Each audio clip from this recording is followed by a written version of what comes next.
Saudações, meus nobres alunos internautas. Mais uma vez eu, professor Jussier Lacerda, das disciplinas de Filosofia e Sociologia.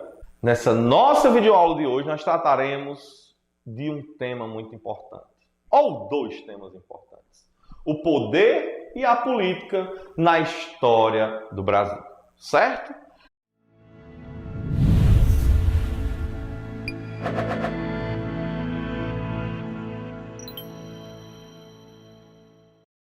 Gente, essa aula é uma aula muito linkada à história, certo?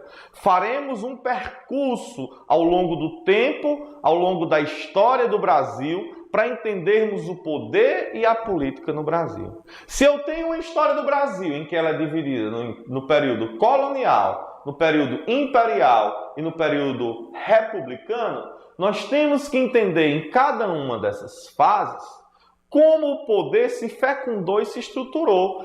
Para que, Jussier? Para que estudar poder? Para que estudar política? Para entendermos, meu jovem, para analisarmos sociologicamente como essa estrutura que aí está posta se fecundou, se harmonizou e permanece. Temos que entender essa análise, essa construção do todo da história do poder e da política no Brasil. Vamos lá? Primeiro momento, olha o mapinha, capitanias hereditárias. Quando falamos de capitanias hereditárias, nós temos que relacionar o feudalismo lá na Europa. Por que o feudalismo? Algumas características do feudalismo: o poder descentralizado, uma ideia de trabalho agrário, rural, servidão. Detalhe é que nós não tivemos a servidão, nós tivemos o quê? A escravidão, que foi comércio. Mas o que é mais importante aqui para a gente entender o poder e a política é que cada donatário que recebeu sua faixa de terra, o seu lote, ele tinha uma autonomia. Assim você já observa a descentralização do poder. O que é, Jussier, um poder descentralizado? O poder descentralizado, meu nobre aluno, é aquele poder que não está na mão de um único indivíduo, que não tem um senhor absoluto, que em cada capitania hereditária o seu donatário tinha autonomia. Mais uma vez essa palavrinha na aula de Sociologia, Israel. Autonomia, certo? Essa autonomia nós linkamos à descentralização. Olha aí. Simples de entender. Então, no primeiro momento da história do Brasil, no período colonial, as capitanias hereditárias, nós vivenciamos uma descentralização política. O poder estava na mão de todos os donatários. Quem eram os seus donatários? Aqueles que receberam os lotes chamados de capitanias hereditárias. O segundo momento aí nós temos que entender uma centralização de poder. O governo português cria os chamados governos gerais. E esses governos gerais têm uma ideia básica: a centralização, o domínio. Para quê?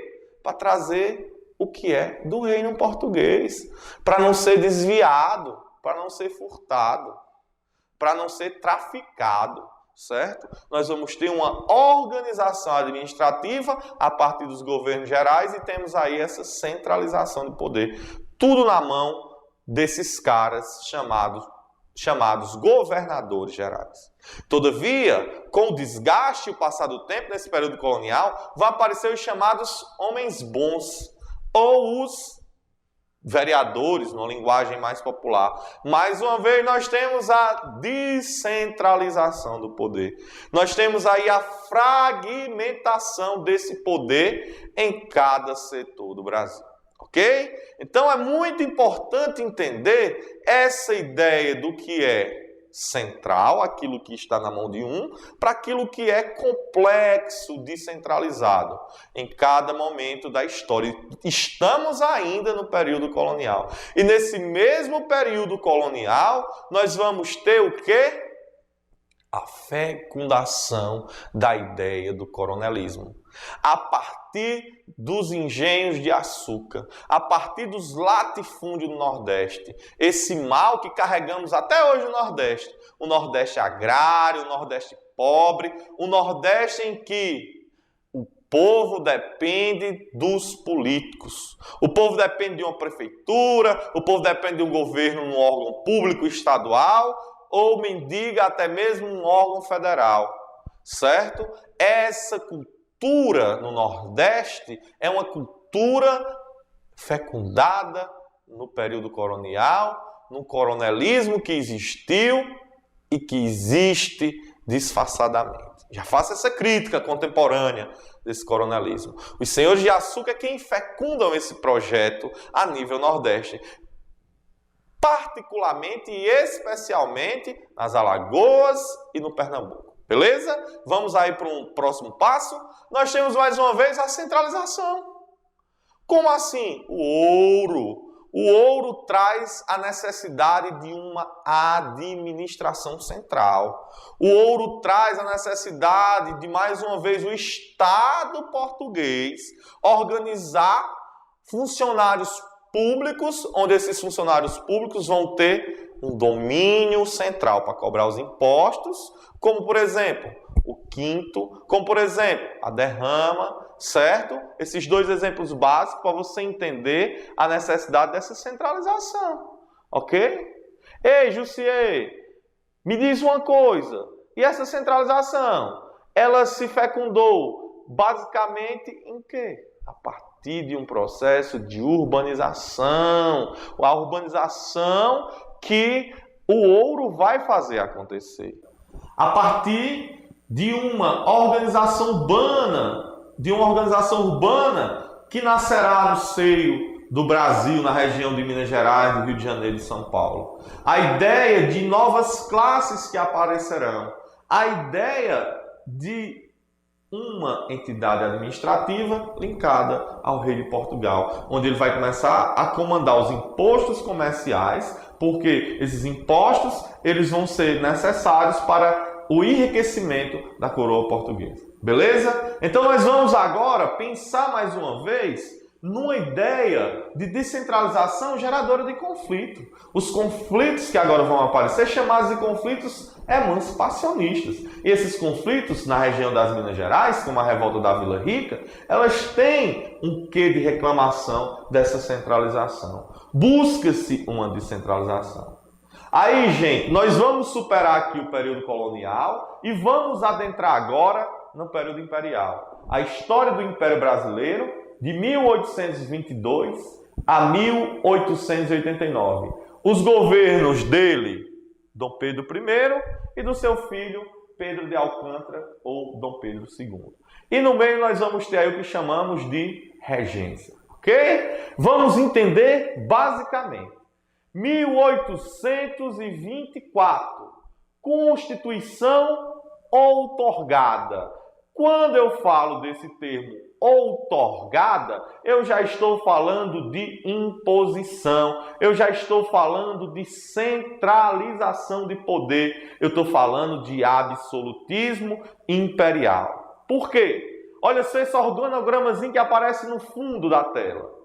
Esse organograma que você acaba de visualizar, ou que você está visualizando aí ainda no fundo, é um organograma que trata da questão da divisão dos poderes. E aparecem aí 4 poderes. Nós temos a ideia do Barão de Montesquieu, da tripartição do poder básica. O legislativo, o executivo e o judiciário. Ok? Legislativo, executivo e judiciário. Só que acima desses 3 poderes, acima desses 3 poderes, aparece o poder moderador. Aquele que dá a palavra final, seja no executivo, seja no legislativo ou no judiciário. Tudo bem? O poder moderador é essa entidade absolutista, geradora de algumas revoltas, como a Confederação do Equador do Nordeste, organizada pelos nossos vizinhos pernambucanos. Beleza? Então você tem aí, acima de tudo, uma centralização no governo de Dom Pedro I. O governo de Dom Pedro I ele é centralista, ele é absolutista, ele é imperialista, ele é monarquista. Ok? Tudo bem? Vamos agora para o segundo momento do período imperial. Nós vamos falar da regência, 1831 a 1840. O intervalozinho da saída de Dom Pedro I para a chegada de Dom Pedro II.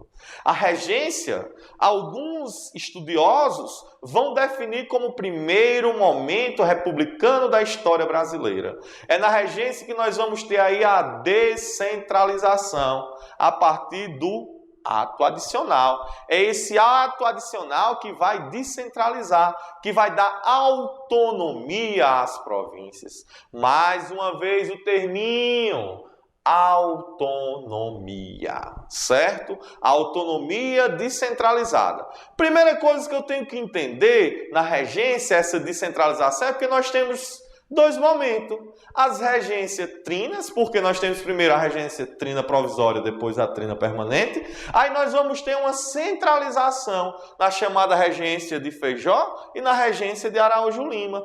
É no período regencial que nós vamos ter a fecundação de uma ideia republicana. O primeiro momento que alguns pensadores vão defender de ideia de republicanismo no Brasil, de uma descentralização aos moldes republicanos, ok? O que é que vai acontecer? 1840, golpe da maioridade. Dom Pedro II assume o poder. E se Dom Pedro II assume o poder, nós vamos ter a centralização e a volta do poder moderador. E nós vamos ter um detalhe importante, o chamado parlamentarismo às avessas. Que parlamentarismo é esse, Jussi? Eu costumo dizer aos meus alunos, como se diz no interior aqui do Ceará, lá na banda de Mauriti, que o parlamentarismo às avessas é a mesma coisa que parlamentarismo avessado. Quando você veste a camisa ao contrário, certo? Onde a marca fica para fora. Se bem que a galera gosta de botar a marca para fora para se amostrar. Não é isso? Mas continuemos aqui. A ideia desse parlamentarismo às avessas é porque no parlamentarismo comum, por exemplo, parlamentarismo inglês, a rainha Elizabeth II, ela apenas reina, mas não manda. Quem manda é o parlamento, beleza? Quem manda são os parlamentares, eleitos pelo povo, ok? A rainha tem sua sucessão hereditária, mas ela apenas reina. Eu sei que moral ela tem. Ela tem uma moralzinha, ainda ela tem uma moralzinha. Ela é a chefe da igreja anglicana, que por sinal está perdendo força. Alguns padres anglicanos, eles estão se convertendo ao catolicismo, beleza? E aí um bisuzinho para vocês, esses padres anglicanos foram recebidos pela Igreja Católica e hoje a Igreja Católica tem padres casados. Por quê? Porque esses padres no anglicanismo era permitido o casamento, não existia o celibato. O que é o celibato, Jussi? O celibato é o que a igreja proíbe com os padres, eles não podem casar. O celibato é a abdicação do matrimônio. O celibato é o voto de castidade perpétua, ok? Trocando em miúdos, a igreja não quer deixar herdeiros para o seu patrimônio. Beleza? Vamos lá, bola para frente. Esquece isso, aqui é só um bisuzinho para te acrescentar no conhecimento. No parlamentarismo às avessas, eu comparei aí com o parlamentarismo inglês, onde a rainha reina, mas não governa. No Brasil é o contrário. No Brasil, o rei reina, ri e rói. Frasezinha conhecida, veja só, o rei reina, ri e rói. Por quê? Porque ele domina tudo. Ele domina tudo. Ele domina os partidos políticos, ele domina o poder estatal, ele domina o executivo, ele dá as respostas pelo judiciário, ele cria as próprias leis. Ele é o moderador, ele está acima de todos e de todos. Ok? Tudo bem? Vamos superar aí. Nós saímos agora de 1840 a 1889, do chamado Segundo Reinado, encerramos aí o período imperial brasileiro, e adentramos agora na República. Eita, períodozinho conturbado da história brasileira. Você já deve estar imaginando, Jussier, Que tanta perturbação é essa? Ei, negada. E é porque eu não estou falando aqui das constituições. Aí é outro momento, aí é nossa aula próxima de sociologia. Porque cada constituição tem essa história de centraliza, descentraliza. Poder único, poder tripartido. Ok? Isso aí a gente vê mais tarde. Aí a gente vê na próxima semana. Beleza? Vamos continuar aqui. Na República, o nome já diz, veja aí. Res public, ou seja, regido pelo povo, ou coisa pública, como a galera do direito gosta de definir, beleza?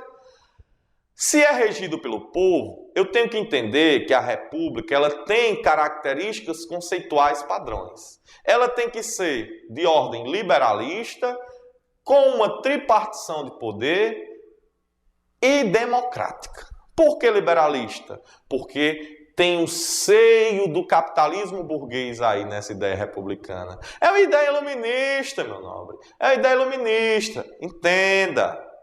Então, há uma ideia de liberalismo e relacionamos o liberalismo à democracia, onde há uma participação popular. Coisa do povo, regido pelo povo. O povo tem que participar. Do ponto de vista direto ou indireto, depende no caso da eleição. Certo? Veja só, a gente tem que entender que há tripartição de poder, legislativo, executivo e judiciário. Ideia dele, o Barão de Montesquieu, o grande pensador iluminista. Dizia a frase célebre, está acima da minha cabeça. Só o poder limita o poder. É dele. Por quê? É uma ideia de harmonização do poder, para nenhum ser maior do que o outro. Beleza? Já eu faço uma criticazinha desse pensamento republicano a partir de uma criticazinha arendtiana e de Giorgio Agamben, filósofo italiano que já falei aqui para vocês em aulas anteriores, beleza? Então essa ideia republicana, ela é uma ideia de divisão de poderes, de harmonia, só que na República Velha nós temos dois momentos, a República das Oligarquias e a República das Espadas.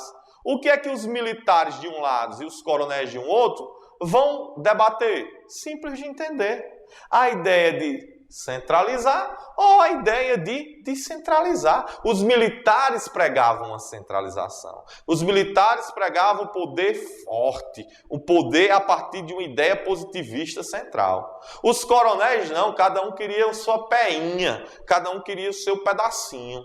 Tudo bem? Havia a necessidade de um domínio harmônico, autônomo, paralelo. O que é que vai acontecer? Deodoro da Fonseca, nosso primeiro presidente, vai tentar decretar estado de sítio. Ele ainda consegue, né? Ele vai tentar centralizar o seu poder, já dá um golpe na primeira administração e não vai conseguir. Floriano Peixoto assume e logo virão os civis, Prudente Moraes, certo? Campos Salles, e Campos Salles cria a partir daí uma ideia política chamada de política dos governadores, na ideia de manutenção e perpetuação do poder, que nós batizamos de café com leite.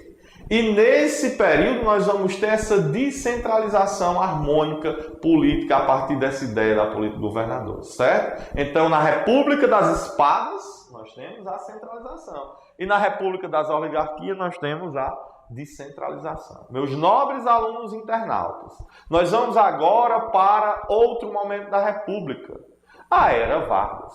A Era Vargas que vai de 1930 a 1945. E essa é uma época brasileira cheia de contradições. Primeiro, Getúlio Vargas entra à força no poder.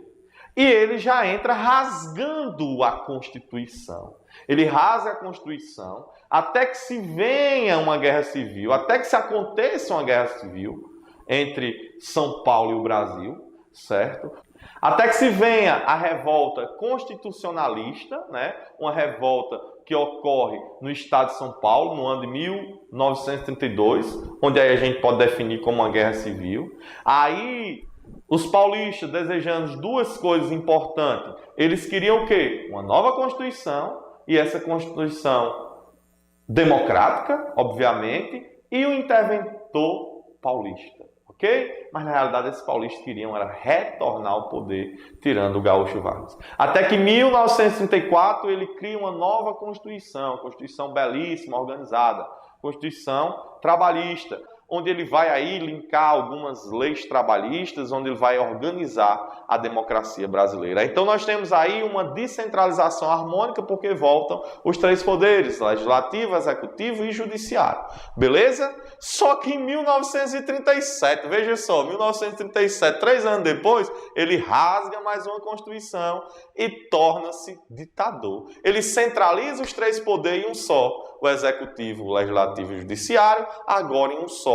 Ele é o ditador Getúlio Vargas, fascista Getúlio Vargas, bebendo nas ideias nazifascistas alemãs e italianas, aos quais ele estava ao lado do ponto de vista ideológico, até ser chamado para uma conversinha pelos americanos. Beleza? Continuando, 1945, Dutra retorna à democracia. Vargas é chutado, e aí é um detalhezinho, o primeiro cearense chega ao poder. Quem vai fazer a transição?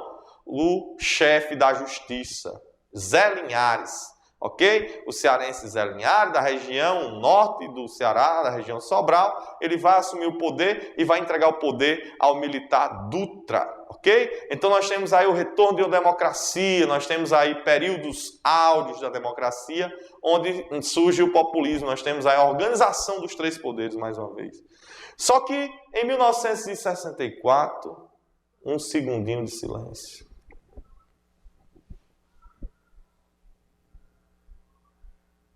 O terror vai aparecer. A ditadura militar, veja as imagens ao fundo passando. Ditadura militar de 1964 a 1985. As imagens que passam aí ao fundo dessa tela, gente, representam o poder central, o poder onde os militares, a partir de um projeto norte-americano de aliança para o progresso, assumem no Brasil, com o governo do novo cearense, agora ele, Castelo Branco, certo? Sorbonista, idealizava o retorno da democracia, só que eles gostaram do poder e ficaram de 1964 a 1985, sendo o último grande presidente para os militares, João Batista de Figueiredo, ok? Então, 1985, eles encerram, só que nós vamos ter a tentativa de eleições, as eleições, tão sonhadas eleições diretas, né? Mas nós só vamos ter essa eleição direta em 1989, só que antes, tudo isso no governo Sarney, olha aí, Regopídio, ele ainda é vivo, Sarney, 2 pontos importantes, 88, criação da Constituição, Constituição Cidadã, 1989, eleição para presidente, Regopídio gosta, ele adora, ele chora, né? 1988, a Constituição é elaborada, o retorno da tão sonhada democracia, que se efetiva com a eleição de 1989, grande segundo turno. Então nós temos que entender aí, 88 Constituição, 89 eleições para presidente. E nessas eleições para presidente nós vamos ter de um lado o segundo turno, Lula, e do outro Collor. Graças ao plim-plim, a Globo, o Collor vai vencer, beleza? Mas a democracia, ela renasce e surge a partir dessa Constituição de 88 e da ideia dessa eleição de 89. E tivemos aí, em consequência, o governo do Collor, que foi impeachmentado, Itamar em consequência, depois Fernando Henrique, seu sucessor, reeleito, aparece o maior de todos, Luiz Inácio Lula da Silva, é reeleito presidente, o Lula. A sua sucessora Dilma é eleita e reeleita, e temos aí a nossa democracia nova, nascente e pronta para ser feliz. Aqui eu encerro mais uma videoaula, vos deixo um forte abraço e até a vitória.